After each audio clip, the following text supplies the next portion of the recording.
오늘은 지난 시간에 이어서 스트레스라는 용어가 어떻게 인식되어 왔는지, 그리고 그것을 최초로 연구한 사람인 한스 셀리에에 대해서 알아봤는데요. 그의 이러한 성과는 셀리에를 스트레스의 아버지라고 불리게 만들었으며 무려 10번이나 노벨상 후보로 지명될 만큼 학계에서 권위 있는 사람으로 만들어주게 됩니다. 자, 여기까지가 우리가 알고 있는 스트레스 이야기입니다. 그런데 말입니다. 좀 이상합니다. 쥐들이 견딜 수 없을 정도의 극한의 상황에서 고문당해 죽은 것과 우리가 겪는 일반적인 스트레스의 정도는 분명히 다를 텐데 한스 셀리에는 어떻게 일반적인 스트레스 반응과 쥐 실험을 연관짓게 되었을까요?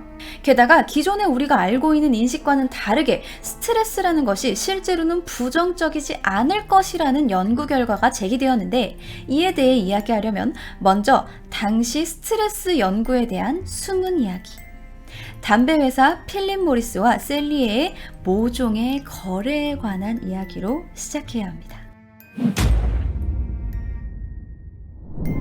당시 담배가 암을 유발한다는 연구 결과들이 나오는 상황에서 한스 셀리에의 스트레스 이론은 담배의 이미지를 바꾸는데 매우 유용해 보였다라고 여긴 회사는 한스 셀리에에게 연구비를 지원하는 대신 미국 의회에 나가서 흡연이 스트레스의 폐해를 예방할 수 있는 좋은 방법이라고 증언하기를 요구했습니다. 이에 한스 셀리에는 1969년에 흡연이 암 발생의 원인이 될 수 없다, 원인으로 볼 수 없다라는 증언을 한 뒤에 3년간 무려 15만 달러, 당시의 환화로 계산을 하면 한 12억 6천만 원이라는 연구비를 지원받게 됩니다. 그래서 회사는 셀리에의 증언으로 흡연이 스트레스를 해소할 수 있는 하나의 수단이 될 수 있다라고 여기게 만들었고, 이는 건강을 연구하는 학자가 되려 건강을 해치는 상품을 옹호하는 아이러니가 벌어지게 된 거죠. 자, 그렇다면 우리는 이 한스 셀리에가 주장하는 모든 이론들을 그대로 받아들일 수 있을 것인가를 한 번쯤 의심을 해봐야겠죠. 왜냐하면 우리는 지금까지 이 한스 셀리에의 의견을 다 받아들여서 스트레스는 모두 다 유해한 것이다, 스트레스는 좋지 않은 것이다, 우리를 죽일 수도 있다 라고 알고 있었는데, 이 한스 셀리에가 또 주장한 게 뭐예요? 담배는 스트레스를 줄일 수 있다, 암 발생의 원인이 된다고 볼 수 없다, 건강에 좋을 수도 있다 라고 한 거잖아요. 우리는 의심을 해봐야죠. 마침 또 의심을 해볼 만한 대목이 있어요. 쥐가 받았던 스트레스들이 사람들이 일상에서 받는 스트레스랑 동일할까요? 아닙니다. 실험 쥐들이 노출된 스트레스는 정말 극악의 최악의 종류예요. 어떤 종류가 있었냐면 전기 충격받기, 물 양동이에 빠져서 익사하기 전까지 허우적거리기, 독방에 갇히거나 먹이를 두고 여러 마리가 싸움을 벌여서 죽는 등 예측과 통제가 불가능하고 어떠한 의미도 없는 것들이에요. 그리고 거기다가 이 스트레스의 평판이 좋지 않은 데에는 윌터 캐넌이라는 사람의 개와 고양이 실험도 한몫을 했는데, 이게 어떤 거였냐면 하버드 대학교의 의과대학 심리학자인 캐넌이라는 사람이 공포와 분노가 동물의 심리에 미치는 영향에 관심을 가지고 동물이 화가 나고 겁에 질리게 만들어서 어떠한 결과를 얻어낼 수 있는가를 실험을 한 거예요. 고양이가 호흡이 어려워서 고통스러워할 때까지 입과 코를 손으로 틀어막기, 너무 괴로워서 어쩔 줄을 모를 때까지 이 숨을 틀어 막아버리는 거예요. 그리고 개와 고양이를 한 방에 집어넣어서 싸우게 만들기 등이 있었습니다. 그래서 이 캐넌의 관찰에 따르면 위협을 느낄 때 동물들은 아드레날린을 분출하고 교감신경이 크게 활성화가 됩니다.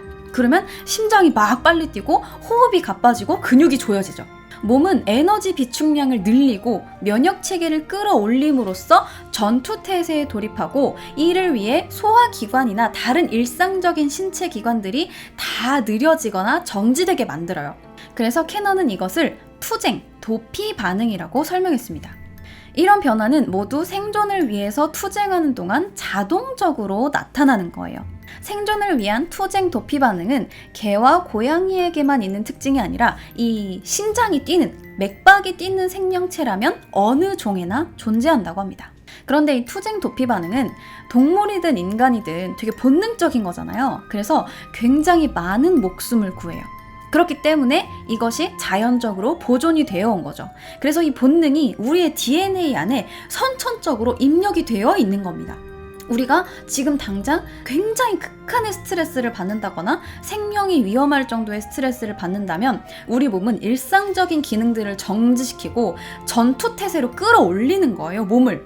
그래서 살아남을 수 있는 거예요. 근데 우리가 일상생활을 하면서 숨이 막혀서 생존이 위험할 정도의 스트레스를 받나요?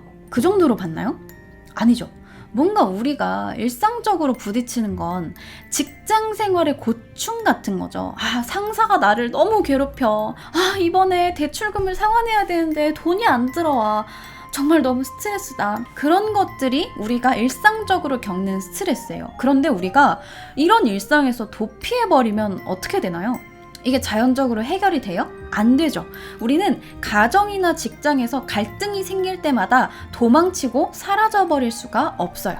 그래서 이런 관점에서 보면 스트레스 반응은 예를 들어서 불에 타는 건물에서 탈출을 한다라거나 물에 빠진 다른 사람을 구해주는 등 극도로 물리적인 위기를 제외하고는 항상 억눌러야 하는 본능이라는 거죠. 그래서 이것이 수렵이나 채집을 하면서 언제 죽을지를 두려워했던 원시 인류에게는 잘 통했지만 환경이 달라진 요즘 사람들에게는 잘 맞지 않는 반응이다라는 거죠. 이 투쟁 도피 반응이라는 게. 하지만 우리는 쥐 아니면 개나 고양이들이 어떤 상황에 놓여서 스트레스를 받게 되었는지는 생각하지 않고 그저 스트레스를 받았을 때 어떤 현상이 나타나는가에만 주목을 하면서 동물들에게 일어난 일이 우리에게도 얼마든지 일어날 수 있는 정도의 스트레스라고 생각을 하고 나에게 일어난 일의 대부분이 이 스트레스 반응 때문이다. 이 소화가 안 되고 불면증이 생기고 이게 막 고통스럽고 두통이 생기는 게 다 스트레스 때문이다 라고 생각하게 되는 거예요. 그런데 이게 어느 정도 사실이기는 합니다. 스트레스를 받았을 때 얼마나 부정적인 효과가 나는지 우리 다들 알고 있잖아요. 그리고 사람들이 받는 스트레스의 정도는 각각 다들 다를 테니까요.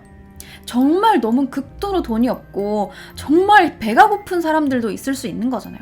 그런데 말입니다. 최근 발표된 자료들에 따르면 사실 스트레스에는 긍정적인 영향도 있다고 합니다. 아니!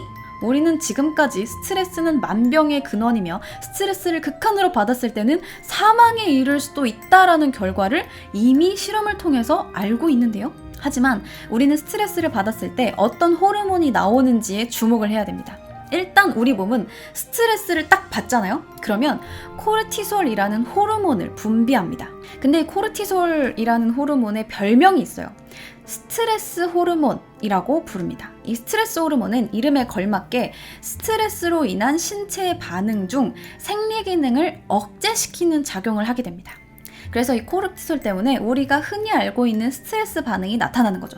스트레스를 받았을 때 소화가 안 된다던가 갑자기 두통이 생긴다던가 피로감을 느낀다던가 불면증이 생긴다던가 하는 그런 반응들 말이죠. 하지만 우리 몸은 상당히 복잡해서 스트레스를 받았을 때 무조건 코르티솔만 분비되는 건 아닙니다. 코르티솔과 함께 분비되는 호르몬이 있는데 이것이 바로 디하이드로 에피안드로스테론, 그러니까 줄여서 DHEA라는 호르몬이 나와요. 그런데 이 DHEA는 신경 스테로이드의 일종으로 두뇌의 발달을 돕는 호르몬입니다. 스트레스의 경험을 통해서 뇌가 더욱 건강하게 발달하도록 돕기도 하고 상처 회복 속도를 높이기도 하고 면역 기능을 강화시켜서 코르티솔의 영향을 일부 상쇄시켜 주기도 합니다. 근데 이거는 그러면 창과 방패의 싸움 아닐까요? 코르티솔이 나오면 뭔가 신체 기능이 마비가 되고 이 DHEA라는 호르몬이 나오면 코르티솔을 낮추고 뭔가 또 좋은 호르몬이라는데 그러면은 두 개 동시에 나오면 우리 몸은 어디에 따라가야 돼요? 라는 생각을 하게 되죠. 근데 이 호르몬이 같은 비율로 분비되는 게 아닙니다. 다른 비율로 분비가 되기 때문에 코르티솔의 비율이 지나치게 높으면 앞서 말한 스트레스 반응이 나타나는데 DHEA의 비율이 더 높으면 우리가 스트레스와 관련된 질병의 발생 있죠.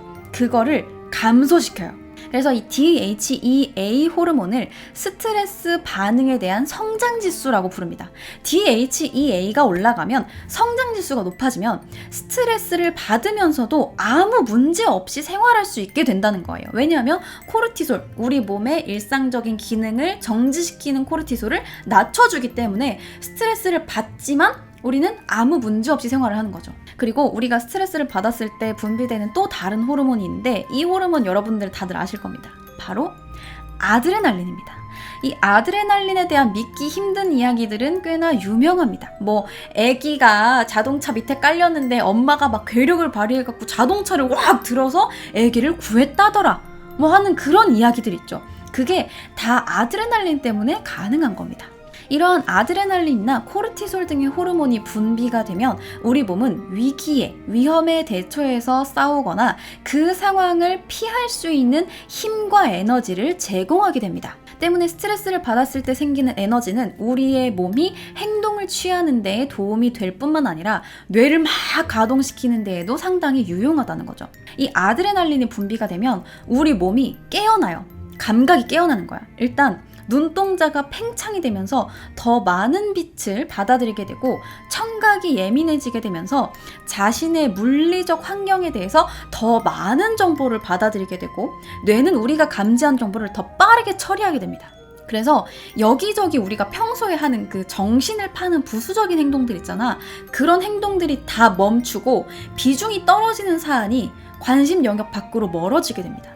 그래서 우리가 매우 불행하거나 매우 중요한 일을 앞두고 있을 때 우리가 평소에 조금 우울하거나 조금 행복하거나 조금 즐겁다고 느꼈던 일들이 굉장히 아무것도 아닌 것처럼 느껴질 때가 있잖아요. 지금 내가 뭐 대기업 면접을 보러 갔어. 그러면은 내가 평소에 느꼈던 그 불행, 뭐 불안감, 행복감, 내가 어제 울었던 거 이런 게 너무 별게 아닌 게 되는 거야. 왜냐하면 나는 지금 매우 중요한 일을 앞두고 있기 때문에. 그래서 지금의 상황에만 집중하게 해서 고도의 집중력을 발휘하게 만드는 겁니다. 뿐만 아니라 이 스트레스는 다른 사람들과 관계를 조성할 동기를 부여하기도 해요. 너무 신기하죠? 어떻게 가능하냐면 스트레스를 받으면 옥시토신이라는 호르몬이 또 발생이 돼요. 근데 이 옥시토신은 우리가 누군가를 껴안을 때 뇌하수체에서 분비가 되기 때문에 사랑의 분자, 포옹 호르몬이라는 이름을 갖고 있어요. 그래서 이 호르몬의 주된 기능은 사회적 유대를 조성하고 강화하는 것입니다. 그래서 이러한 이유 때문에 이 호르몬이 성관계와 수유를 비롯해 포옹을 하는 동안, 다른 사람과 관계를 맺는 동안 분비가 되는 거예요. 옥시토신의 수치가 높아지면 우리는 다른 사람들이랑 관계를 형성하고 싶어집니다. 되게 사소하게는 우리 스트레스를 받았을 때 친구한테 막 카톡 보내잖아. 야, 나 이런 일이 있었는데 진짜 너무 스트레스를 받아. 이런 카톡을 보낼 때도 있고, 사회적으로는 야, 나 진짜 여자친구랑 헤어졌다. 오늘 술 한잔 하자. 이래가지고 친구랑 술을 마실 수도 있고, 아니면 강아지를 끌어안고 있는다던가, 옆에 엄마를 끌어안고 있는다던가 하는 스킨십, 그러니까 사회적 접촉에 대한 열망을 불러일으킨다는 거죠. 그런데 이 옥시토신이 사회적 관계에만 관여하는 게 아닙니다. 옥시토신의 또 다른 이름은 용기의 화학 물질이라고 해요. 이 옥시토신은 뇌의 공포 반응을 둔화시켜서 그 자리에 딱 얼어붙거나 달아나게 만드는 투쟁 도피 반응이라 불리는 본능을 억제하기 때문에 우리가 소중하게 여기는 사람들과 공동체를 보호할 동기를 부여하는 겁니다. 뭔가 나쁜 일이 벌어졌을 때 가족이나 친구 혹은 자기의 반려동물이 생각날 때 자기 사람들을 보호하라고 용기를 불어넣어 주는 것도 일종의 스트레스 반응이라는 거죠. 그런데 우리는 이렇게나 강력하고 긍정적인 호르몬들의 영향을 왜 전혀 받지 못하는 것처럼 스트레스를 조금만 받아도 맥을 못 추는 걸까요? 스트레스에 관해서는 거의 모든 사람들이 자신만의 인식을 갖고 있습니다. 이런 인식들이 모여서 사고방식이라는 걸로 고착화가 되게 되는데, 뭔가 압박을 받기 시작하면 우리는 이걸 스트레스다 라고 인식을 하게 되고, 스트레스에 대한 사고방식이 굳어지면서 이런 스트레스에 대한 믿음이 플라시보 효과를 뛰어넘게 됩니다. 우리가 일반적으로 말하는 이 사고방식이라는 건 개인의 선호도나 지적인 견해를 초월해서 우리의 인생 철학을 반영하는 매우 핵심적인 믿음이에요. 어떠한 문제에 대해서 생각하는 태도가 바로 사고방식이라는 거예요. 예를 들면 여러분들 이런 생각하고 있죠. 모든 일에는 이유가 있어. 아니면 사람은 절대 고쳤을 수 없어. 사람들은 변하지 않아. 혹은 스트레스는 매우 유해하며 언젠가 내 건강을 해치고 말 거야. 상황을 악화시킬 거야. 라는 생각을 갖고 있는 거죠. 그래서 우리는 사고방식이 내가 내리는 선택처럼 느껴지지 않고 세상이 돌아가는 이치에 대한 정확한 평가처럼 느껴지는 겁니다. 때문에 스트레스에 대한 우리의 사고방식이 우리의 삶에 영향을 주게 되는 거죠.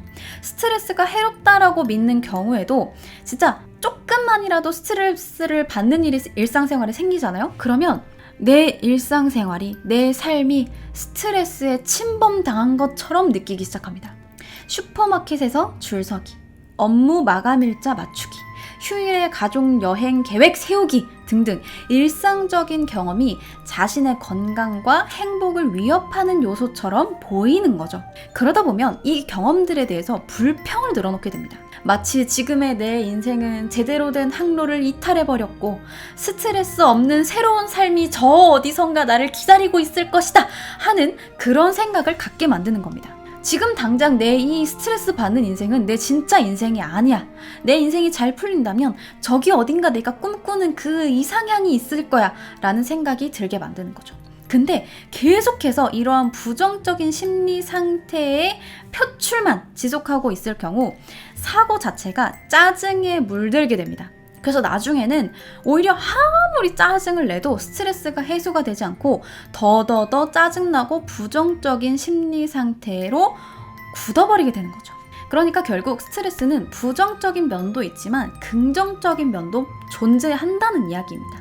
근데 스트레스가 건강에 미치는 그 해로운 영향은 불가피한 게 아니에요. 어떻게 생각하고 행동하느냐가 스트레스에 대한 경험을 바꿉니다. 그래서 우리는 스트레스 반응을 부정적으로 여기기로 했다라고 한다면 내 몸은 스트레스를 받을 때마다 지금까지 그래왔듯 두통, 소화불량, 피로감, 불면증 등등을 느끼겠죠.